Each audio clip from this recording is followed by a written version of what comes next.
The man who controls Britain's money supply controls the British Empire, and I control the British money supply. That's a quote from Nathan Rothschild. And if you think that sounds like something straight out of a thriller movie, you're not wrong. But this isn't fiction. This is history. The Rothschild family didn't just witness history, they shaped it. They influenced how markets operate, how financial policies are made, and how entire nations function. And here's the kicker. Their influence still impacts us today, right here in America and around the world. Now, you might already know the Rothschilds as a wealthy banking dynasty, but I guarantee you're underestimating just how powerful they really were. At their peak, no European politician would dare make a major decision without considering their interests. Think about that for a second. A family of bankers wielding more power than kings and presidents. Nathan Rothschild himself said, "I care not what puppet is placed upon the throne of England." He understood something that many people still don't grasp today. Money talks louder than politics. Politicians come and go, but whoever controls the money, they're the ones really pulling the strings. Nathan was just one of 5 brothers who each controlled a branch of the family empire. Together they had their hands in the financial systems of Britain, France, Austria, Naples, and Germany. From helping defeat Napoleon to financing the Industrial Revolution, funding American industrialists to enabling European colonization, the Rothschilds are arguably the most influential family in modern financial history. So today, we're diving deep into their story. How did they rise from a Jewish ghetto in Frankfurt to become financial kingmakers? How did they fund both sides of wars and always come out on top? And what happened that caused their empire to crumble? Let's start at the beginning. Our story begins with Mayer Amschel Rothschild, born in 1744 in Frankfurt's Jew Street in German. Now, when I say this was a tough place to grow up, I'm not exaggerating. Picture this: over 3,000 Jewish residents crammed into a single narrow lane. We're talking about severe overcrowding with families living on top of each other. But the physical conditions were just the beginning. The discrimination was systematic and brutal. Jews couldn't leave the ghetto at night. They couldn't go out on Sundays or Christian holidays. They were banned from public gardens, coffee shops, and basically anywhere Christians hung out. There were even laws preventing groups of more than 2 Jews from gathering together. Imagine that you couldn't even have a normal conversation with friends without breaking the law. This was 18th century Europe, and anti-Semitism wasn't just casual prejudice, it was codified into law. Jews were restricted in what professions they could practice, where they could live, and how they could conduct business. For Americans watching this, think about it like this. It's similar to the Jim Crow laws in the American South, but this had been going on for centuries, not decades. Young Mayer was supposed to become a rabbi. That's what his family wanted for him. He was studying religious texts, preparing for a life of spiritual leadership. But then tragedy struck. Both his parents died when he was still young. This changed everything. Mayer had to abandon his rabbinical studies and instead took a position as an apprentice at a banking house in Hanover. And this is where the story gets interesting, because what seemed like a setback turned out to be the opportunity of a lifetime. At this banking house, Mayer learned about finance, accounting, and currency exchange. But more importantly, he discovered something fascinating. Rare coins from ancient civilizations: Rome, Persia, the Byzantine Empire. European nobility were absolutely obsessed with collecting these coins. It was like the NFTs of the 18th century, except these actually held tangible historical value. Mayer realized this was his ticket out of the ghetto. He learned everything he could about numismatics, the study of coins and currency. He attended Frankfurt's famous semi-annual trade fairs, where merchants from all over Europe would gather. These fairs were crucial because they exposed Mayer to international commerce and gave him connections beyond the Jewish quarter. By age 19, Mayer returned to Frankfurt. He joined his father's small trading business and started dealing in rare coins, and he was good at it. Really good. His knowledge, combined with his growing network and keen business sense, caught the attention of someone very important, Crown Prince Wilhelm of Hesse. Now, Prince Wilhelm was one of the wealthiest men in Europe, and Mayer impressed him so much that he was appointed as a court factor, basically, a Jewish financier employed by nobility. This was absolutely huge. It gave Mayer legitimacy, protection, and most importantly, access to the circles of power and wealth that were usually completely off limits to Jews. This was Mayer's breakthrough moment. He laid the foundation right here for everything that would follow. But the real genius move was still to come. As Mayer's business grew, he developed what would become one of the most brilliant financial strategies in history. He had 5 sons, and he gave them very specific instructions. First, establish relationships with ruling houses and governments wherever you go. Second, have as many sons as possible to continue the family business abroad. Yeah, that second one sounds weird to us today. But remember, this was the 1800s, and family dynasties were everything. But here's what made Mayer a genius. He sent each of his 5 sons to a different major European city. Amschel stayed in Frankfurt, Salomon went to Vienna, Nathan moved to London, Karl headed to Naples, and James went to Paris. Now on the surface, this might seem like simple business expansion, but it was so much more strategic than that. Mayer was essentially creating the world's first multinational bank, and more importantly, he was diversifying political risk. Think about it like a modern investment portfolio. You don't put all your eggs in one basket, right? Same principle. If one country went to war, had a revolution, or economically collapsed, the Rothschilds wouldn't go down with it. They had roots in 5 different nations. But there's another layer to this brilliance: political neutrality. By being financiers to multiple European powers, the Rothschilds weren't beholden to any single government. They could work with everyone. And in an era of constant European warfare, this neutrality was incredibly valuable. The 5 branches operated independently but communicated constantly. They developed their own courier system faster than any government's postal service. They used coded messages to share intelligence about markets, politics, and opportunities. This information advantage was absolutely crucial. By the early 1800s, the Rothschild banking network was the most sophisticated financial operation in the world. They facilitated international payments, provided loans to governments, traded commodities, dealt in foreign exchange. Basically, they did everything that major investment banks do today, except they were doing it 2 centuries ago. Their timing couldn't have been better, because Europe was about to be engulfed in one of the most devastating conflicts in its history, the Napoleonic Wars. This is where things get really interesting. Between 1792 and 1815, Europe was consumed by the French Revolutionary and Napoleonic Wars, and for the Rothschilds, war meant opportunity. Now, I know that sounds cynical, but let me explain the financial mechanics here, because it's actually fascinating. Wars cost enormous amounts of money. Governments need to pay soldiers, buy weapons, purchase supplies, and move armies across continents. And they can't always afford to do this with tax revenue alone. They need loans. This is where the Rothschilds came in. They provided loans to warring governments. They smuggled goods across battle lines when legal trade routes were blocked. They dealt in essential commodities: wheat, cotton, coffee, weapons, all of which were in high demand during wartime and sold at premium prices. But here's the controversial part. They funded both sides. James Rothschild in Paris provided capital to Napoleon's forces. Meanwhile, his brother Nathan in London financed the British military under Lord Wellington. Now, before you judge this too harshly, understand that this was actually standard practice for international bankers at the time. Neutrality was necessary to operate across borders, and the Rothschilds weren't selling weapons directly. They were providing financial services and facilitating trade. That said, as the war progressed, it became clear that a British victory would be more profitable for the Rothschilds' long-term interests. Britain was becoming an economic powerhouse, and London was emerging as the financial capital of the world. So James Rothschild in Paris started limiting funds available to Napoleon's armies, while Nathan in London increased his support for Wellington. Did the Rothschilds single-handedly determine the outcome of the war? No, that's an exaggeration. But did their financial support play a significant role? Absolutely. Now here's where Nathan Rothschild's genius really shows. Early in the war, Napoleon had several victories, which caused panic in British financial markets. Bond prices plummeted. Nathan saw this as an opportunity.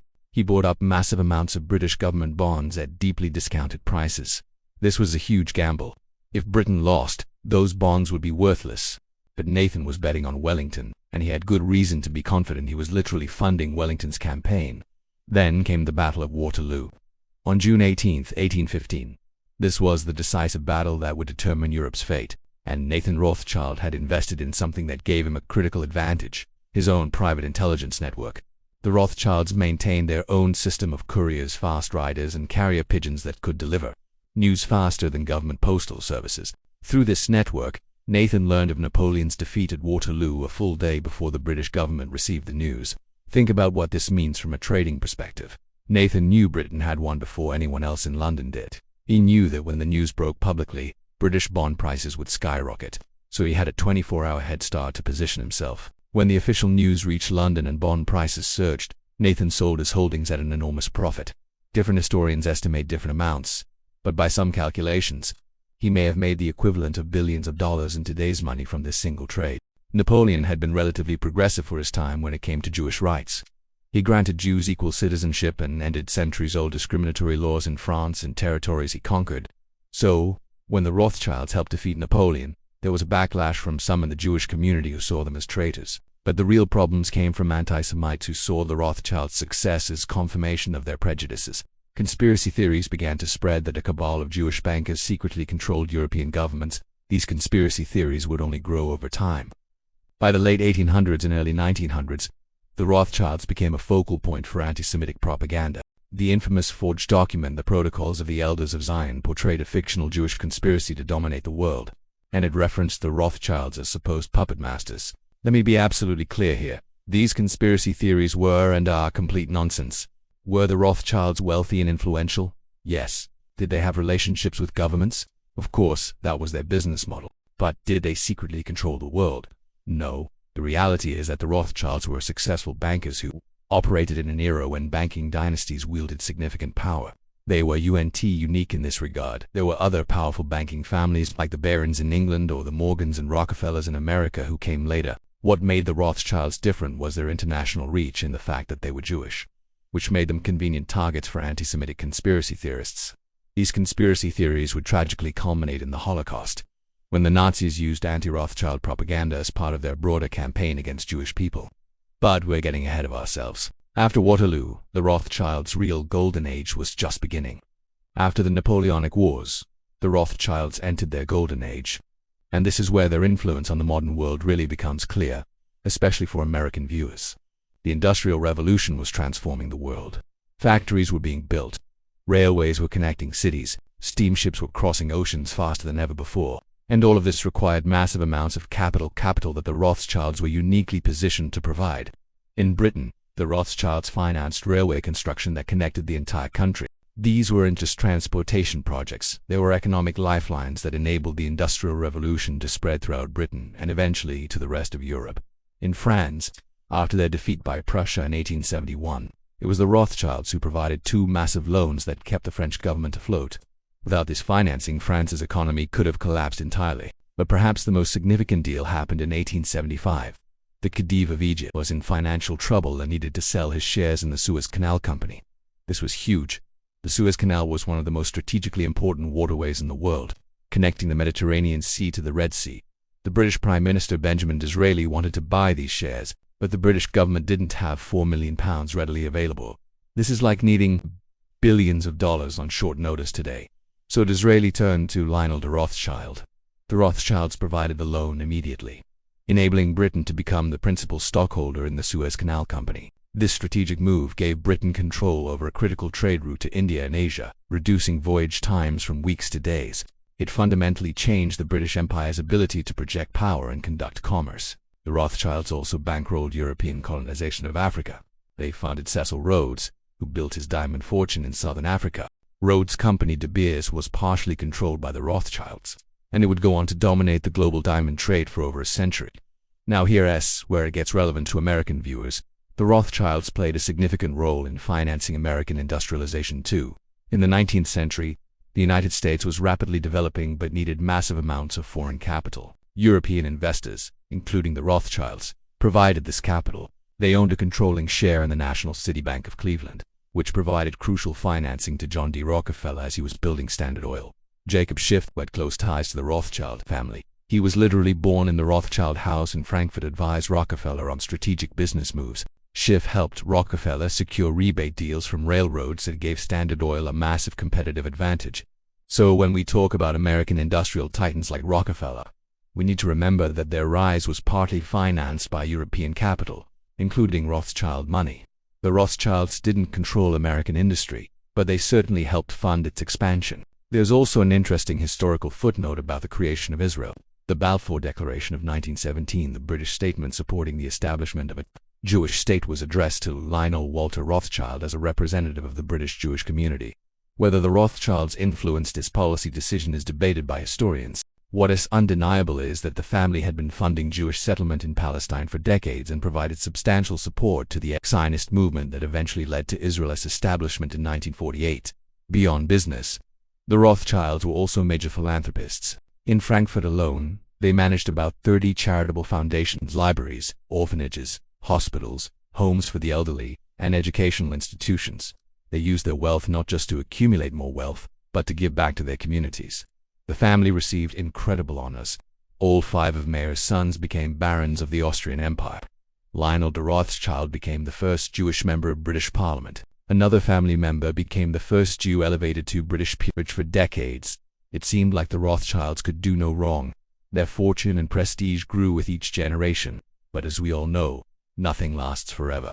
Just as their rise was dramatic, the Rothschilds' decline was surprisingly swift. The 5 branches that had once dominated European finance would fall one by one. The Naples branch was the first to close in 1863, when Italian nationalists under Giuseppe Garibaldi unified Italy and captured Naples in 1860. The Rothschilds' international ties became a liability. The new nationalist government viewed them with suspicion, and within 3 years, they were forced to shut down all operations in Naples. Next was the Frankfurt branch, ironically Mayer's original bank. It closed in 1901 due to lack of male heirs. Remember, this was an era when family businesses were strictly patrilineal, and without sons to carry on the name, the business couldn't continue in the traditional way. But the Vienna and Paris branches met far more tragic ends.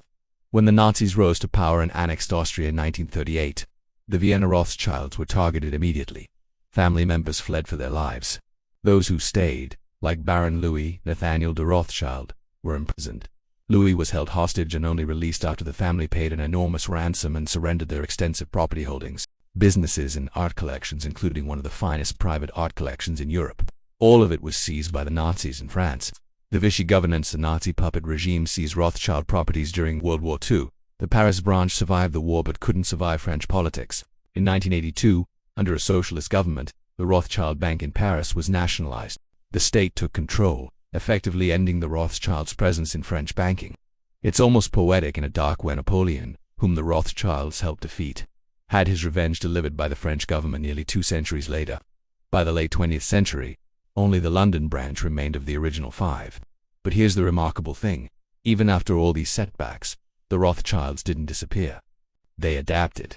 In 2008, the family reorganized all their holdings under a single company, Paris Orleans, based in France. This was the first time in roughly 2 centuries that the family businesses were unified under one structure. Today, Rothschild holdings span financial services, real estate, mining, energy, and charitable foundations. They own more than 24 wineries worldwide. Many family members work directly for these corporations or invest in operations that continue generating wealth. Rothschild & Co., the bank originally founded by Nathan Rothschild in London, still operates today. In 2022, it reported $3.2 billion in revenue, $650 million in net income, with $109 billion in assets under management. That's doing pretty well for a company over 200 years old. Altogether, estimates suggest the family's combined holdings total around $1.2 trillion. Now, this number is disputed and hard to verify because the Rothschilds are a private family with many branches. But even conservative estimates put them among the wealthiest families in the world. So what should we make of all this? The true extent of the Rothschilds' power and influence is still debated by historians. But what's undeniable is that they left an indelible mark on our world, both economically and politically. Think about the innovations they pioneered: multinational banking networks, private intelligence gathering for market advantage, government bond trading, infrastructure financing, international currency exchange. These are all standard practices in modern finance, but the Rothschilds were doing them 2 centuries ago. Their story also reminds us how one seemingly minor event can dramatically alter world history. If Mayer Rothschild's parents hadn't died early, he would never have entered finance. He would have become a rabbi, as his parents intended. Without the Rothschilds' financial support, Britain's victory over Napoleon might have turned out very differently. France could have emerged as the dominant European power. The entire trajectory of the Industrial Revolution could have changed. Many of the historical figures we know today might have been forgotten. The Rothschild story also teaches us about the power of networks and information. Their success wasn't just about having money, it was about having connections, intelligence, and strategic positioning. They understood that being in 5 major cities wasn't just about business diversification. It was about creating a web of influence that no single government could control. For American viewers, the Rothschild story connects directly to American economic history. European capital, including Rothschild money, helped finance American industrial expansion. The banking practices they pioneered influenced how Wall Street developed. The concept of international finance that they perfected is now fundamental to how our globalized economy works. But we also need to acknowledge the darker side of their legacy: the conspiracy theories and anti-Semitic propaganda that use their success as evidence of Jewish conspiracies. This reminds us how economic success by marginalized groups can be twisted into hatred and persecution. The Rothschilds weren't perfect. They profited from wars, colonialism, and systems that exploited others. But they also used their wealth for philanthropy, supported Jewish communities worldwide, and left behind institutions that still benefit people today. Whether you see them as financial geniuses who helped build the modern world or as opportunists who profited from others' suffering probably depends on your perspective. The truth, as always, is somewhere in between.